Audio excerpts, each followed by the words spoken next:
خداوند یسوع مسیح کے نام میں آپ سب کو سلام۔ اگر آپ کے پاس بائبل مقدس ہے تو میرے ساتھ ہی کھول لیجئے لوکا کی انجیل 20 باب، لوکا اس کا 20واں باب۔ کلام میں لکھا ہے، ان دنوں میں ایک روز ایسا ہوا کہ جب وہ ہیکل میں لوگوں کو تعلیم اور خوشخبری دے رہا تھا تو سردار کاہن اور فقیہ بزرگوں کے ساتھ اس کے پاس آ کھڑے ہوئے اور کہنے لگے کہ ہمیں بتا تو ان کاموں کو کس اختیار سے کرتا ہے، یا کون ہے جس نے تجھ کو یہ اختیار دیا ہے؟ اس نے جواب میں ان سے کہا کہ میں بھی تم سے ایک بات پوچھتا ہوں، مجھے بتاؤ، یوحنا کا بپتسمہ آسمان کی طرف سے تھا یا انسان کی طرف سے؟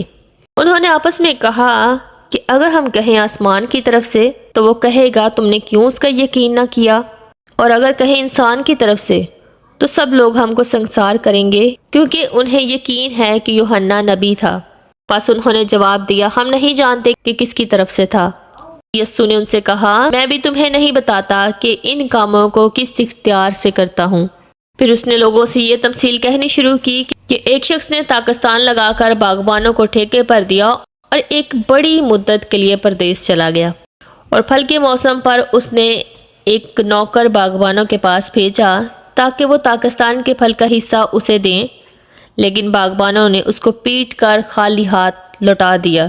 پھر اس نے ایک اور نوکر بھیجا، انہوں نے اس کو بھی پیٹ کر اور بے عزت کر کے خالی ہاتھ لوٹا دیا۔ پھر اس نے تیسرا بھیجا، انہوں نے اس کو بھی زخمی کر کے نکال دیا۔ اس پر طاقستان کے مالک نے کہا کہ کیا کروں، میں اپنے پیارے بیٹے کو بھیجوں گا، شاید اس کا لحاظ کریں۔ جب باغبانوں نے اسے دیکھا تو آپس میں صلاح کر کے کہا، یہی وارث ہے، اسے قتل کریں کہ میراث ہماری ہو جائے۔ پس اس کو طاقستان سے باہر نکال کر قتل کیا۔ اب طاقستان کا مالک ان کے ساتھ کیا کرے گا؟ وہ آ کر ان باغبانوں کو ہلاک کرے گا اور طاقستان اوروں کو دے دے گا۔ انہوں نے یہ سن کر کہا، خدا نہ کرے۔ اس نے ان کی طرف دیکھ کر کہا، پھر یہ کیا لکھا ہے کہ جس پتھر کو معماروں نے رد کیا وہی کونے کے سرے کا پتھر ہو گیا۔ پاک کلام کا پڑھا اور سنا جانا ہم سب کے لیے باعث برکت ہو، آمین۔ God bless you.